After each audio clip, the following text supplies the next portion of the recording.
Ja, da skal vi ha om fysisk aktiv læring og kroppsøvingsfaget. Artikkel skrevet av Yngvar Ommundsen.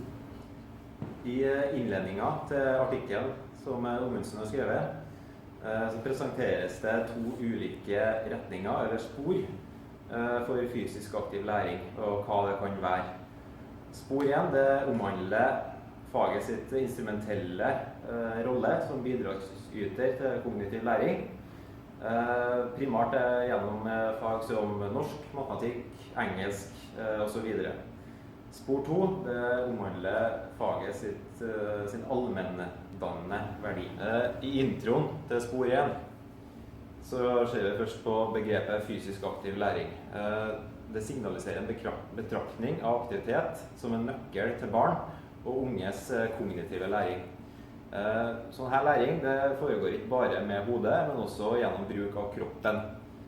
Allsidig bevegelse gir en god plattform for kognitiv læring, og Ommundsen sier videre i spor 1 at læring, tenking og kreativitet ikke bare er basert på hjernen, men det er like mye basert på kroppen, der mange sanser aktiveres når barn utfordres gjennom fysisk-motorisk bevegelsesoppgaver.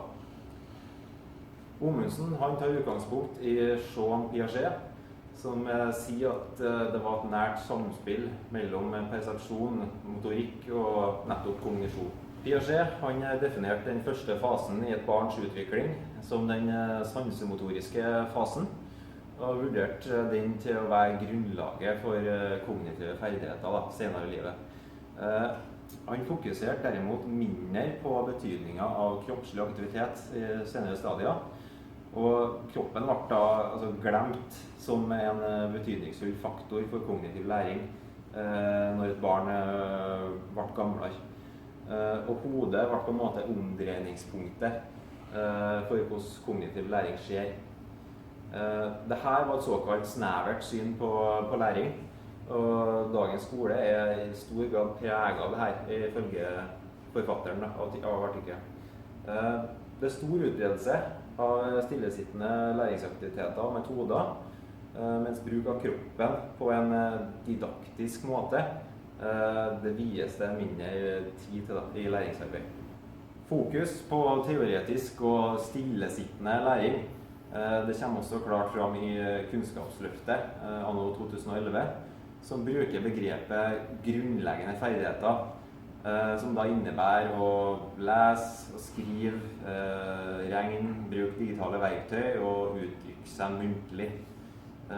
Sånne ferdigheter de er selvfølgelig viktige, men Ommundsen sier at vi har rett til å være kritisk dersom det ikke vies plass til andre aspekter ved læring som fremmer elevene sin personlighetsutvikling og allmenndannelse. Dette nå det var en intro til spor 1 som Ommundsen presenterer, men vi skal se nærmere på hvordan fysisk-motorisk læring i kroppsøving kan bidra til kognitiv læring nå. Kroppsøvingsfagets nytte for kognitiv læring. Nyere forskning viser en sammenheng mellom fysisk aktivitet og kognitiv funksjon og prestasjoner på skolen i teoretisk fag. Flere ulike oppsummeringsstudier kommer fram til det, men man skal være kritisk til sånne resultater, da det kan være vanskelig å skille årsak og virkning i mange av disse studiene, ifølge Ommundsen. Mange av forfatterne konkluderer med at det kan være en positiv gevinst av økt fysisk aktivitet for barn og unge, da det fører til bedre skoleprestasjoner innen matematikk og lesing spesielt. Det fremheves at fysisk aktivitet med fokus på aerob trening og aktiviteter som stiller krav til persepsjon og motorikk er særdeles viktig. Aerob trening representerer kvantitative aspekter av fysisk aktivitet, og persepsjon og motorikk representerer kvalitative aspekter. Fokus på kvalitative aspekter, altså motoriske utfordringer, fremheves som særdeles interessant i artikkelen av Ommundsen. Det bygger på at god motorikk tilegnet gjennom varierte motoriske aktiviteter i seg selv stimulerer kognitiv læring ved at ulike kognitive funksjoner som viktig for læring i teoretisk fag, aktiveres da i arbeid med utfordrende motoriske aktiviteter. Det fremheves videre at kompleks motorisk bevegelse og krevende kognitive oppgaver faktisk stimulerer samme senter i hjernen med betydning for læring og prestasjon. Altså kan bevegelse og kognitive oppgaver begge føre til lik læring. Ommundsen han viser videre til ulike studier i skolen der man har sammenlignet vanlige kroppsøvingsopplegg med opplegg som har fokusert spesielt på motoriske aktiviteter. Her fant man bedret kognitiv funksjon for den siste gruppa, altså den som fokuserte på motoriske aktiviteter. Og en interessant ting var at man fant bedret kognitiv funksjon, men ingen utpreget bedring i fysisk form. Kan det da konkluderes med at kognitive ferdigheter forbedres gjennom motoriske og fysiske læringsformer, og at stillesittende læringssituasjoner ikke funker? Et sånt spørsmål ifølge Ommundsen vanskelig å svare på, og det komplisert. Men det interessant at den ser en sammenheng mellom nettopp fysisk aktivitet og læring. Spor 1. God motorikk som grunnlag for deltakelse i fysisk aktiv læring i skolen. Det mange faktorer som påvirker de unges bevegelseslyst. En snakker ofte om betydning av mestringsfølelse, sosial støtte fra omgivningene og gode fysiske miljø som viktige faktorer. God motorikk eller bevegelseskompetanse utgjør byggesteinen for de unges lyst til å bevege seg og blir slik et premiss for at fysisk aktivitet som veien til kognitiv læring skal ha noe for seg. Men det også et premiss for mestringsfølelse. Det kan gi næring til sosial støtte fra andre og være forutsetning for at de unge nytter seg av aktivitetsfremmende fysiske miljø, vil gi de unge mulighet for utfoldelse i varierte motoriske og utfordrende fysisk aktivitet gjennom leik og spill ofte, for de gode motoriske forutsetninger og kognitive ferdigheter gjennom stimuli av de kognitive funksjonene. Storden med flere sier at det et gjensidig forhold mellom fysisk aktivitet og god motorikk. Uten fysisk og motorisk variert bevegelsesaktivitet blir det ingen motorisk vekst eller utvikling. Selv om barn i tidlig alder utvikler motorikken via naturlig fysisk utfoldelse, blir god motorisk ferdighet og kontroll lett en forutsetning for deltakelse i fysisk aktivitet i overgang fra førskole til skolealder. Ut ifra forskning gjort av Lopez kan vi se at de unges aktivitetsnivå reduseres fra 9 til 15 års alderen. Det kan trolig skyldes at mange ikke tilegner seg tilstrekkelig god fysisk-motorisk ferdighet til å opprettholde motivasjon for fysisk aktivitet og slik forbli fysisk aktive. Grunnen til det at de unge sine fysiske utførelser med økt alder blir mer kulturelt betinget og aktivitetsspesifikke kontekster med krav til fysisk-motoriske ferdigheter. Her ofte organisert idrett et godt eksempel.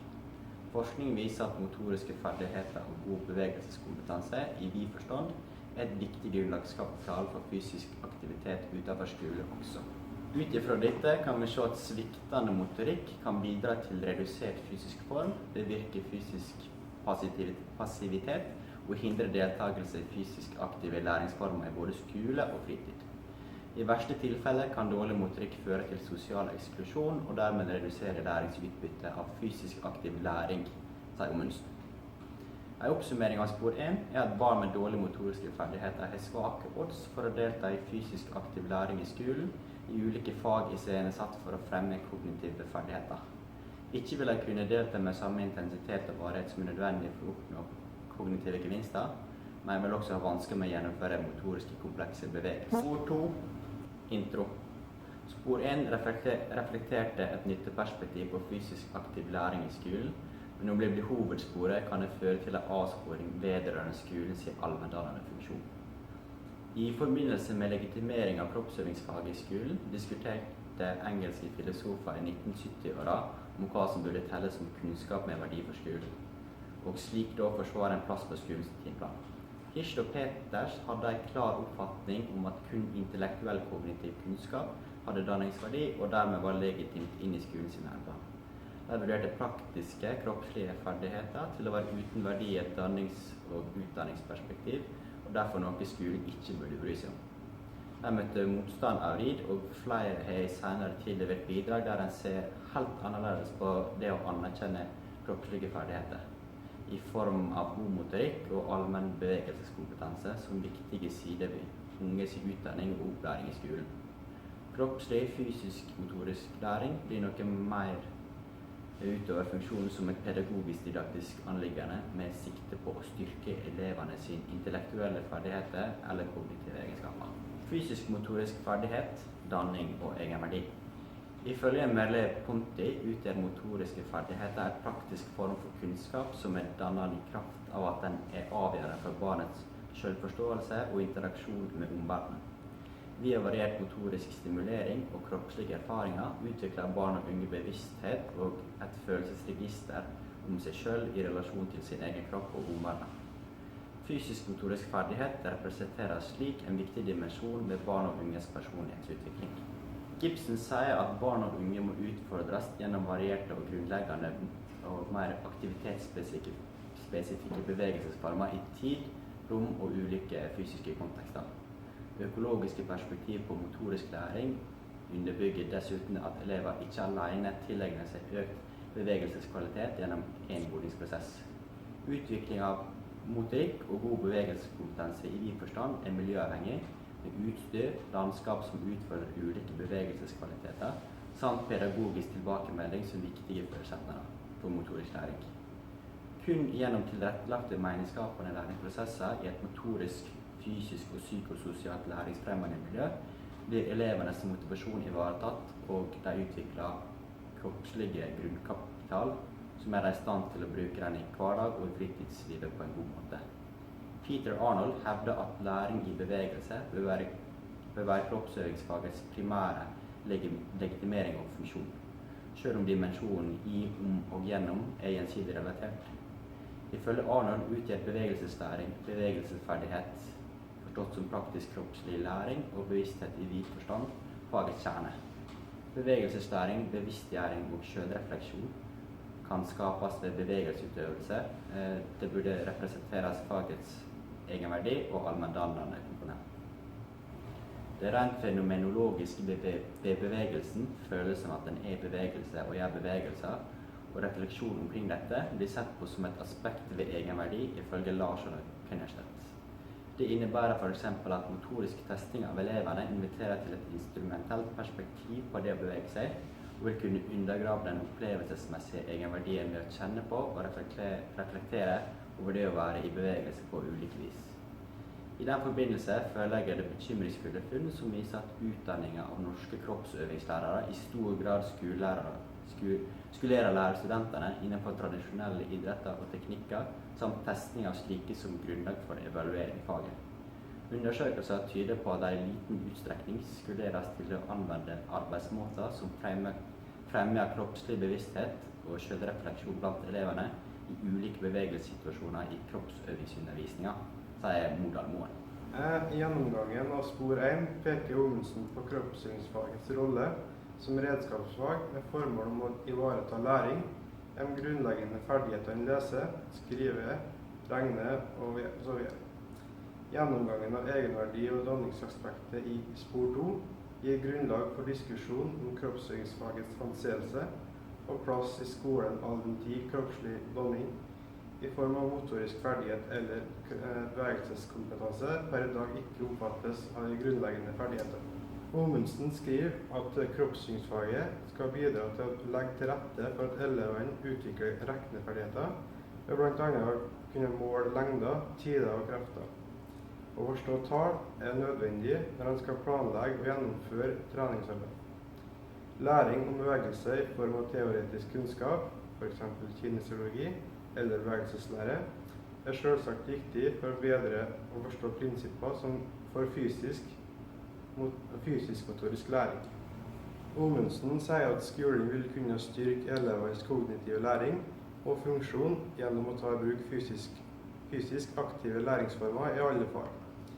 Elevene må stimuleres fysisk-motorisk, variert og med en tilstrekkelig intensitet, varighet og motorisk kompleksitet.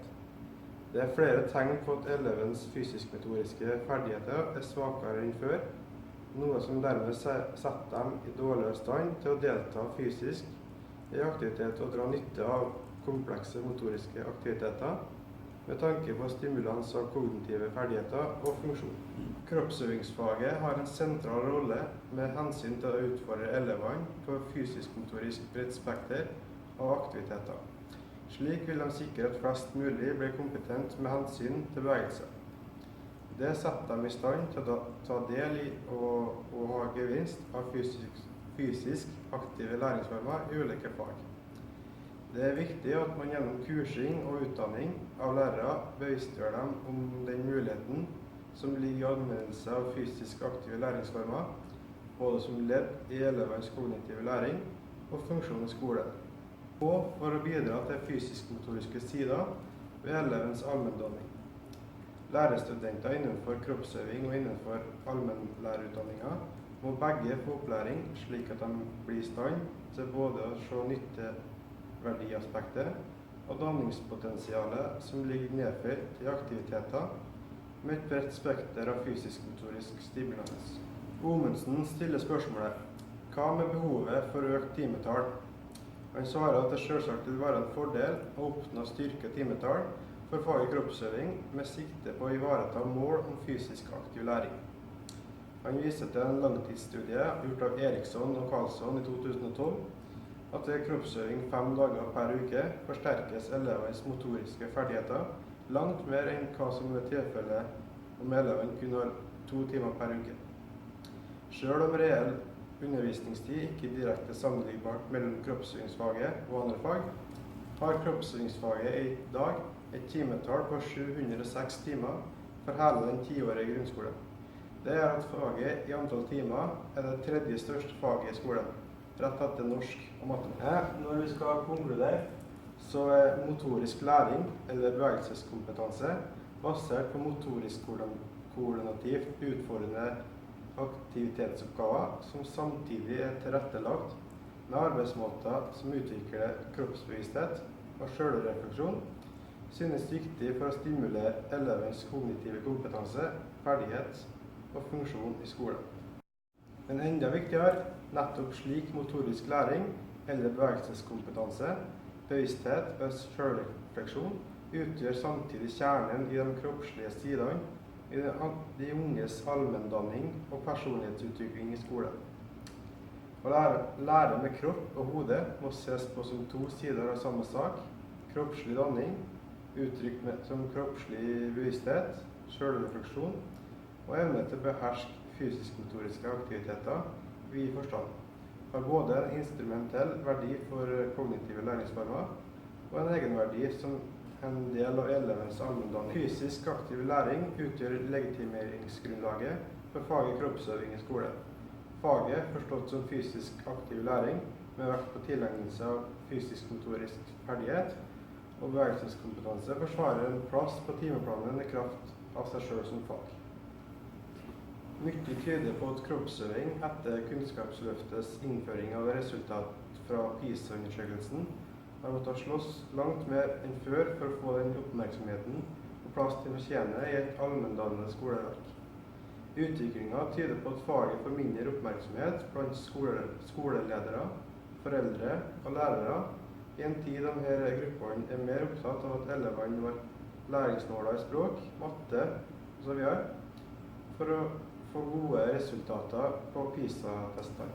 Gjennom anvendelse av fysisk aktiv læring i kroppsøving og andre fag, tuftet på dobbeltsporet 1 og 2, vil kroppsøvingslærere og lærere i andre fag kunne slå et slag for kroppsøvingsfaget og vise at faget har en spesiell berettigelse i skolen.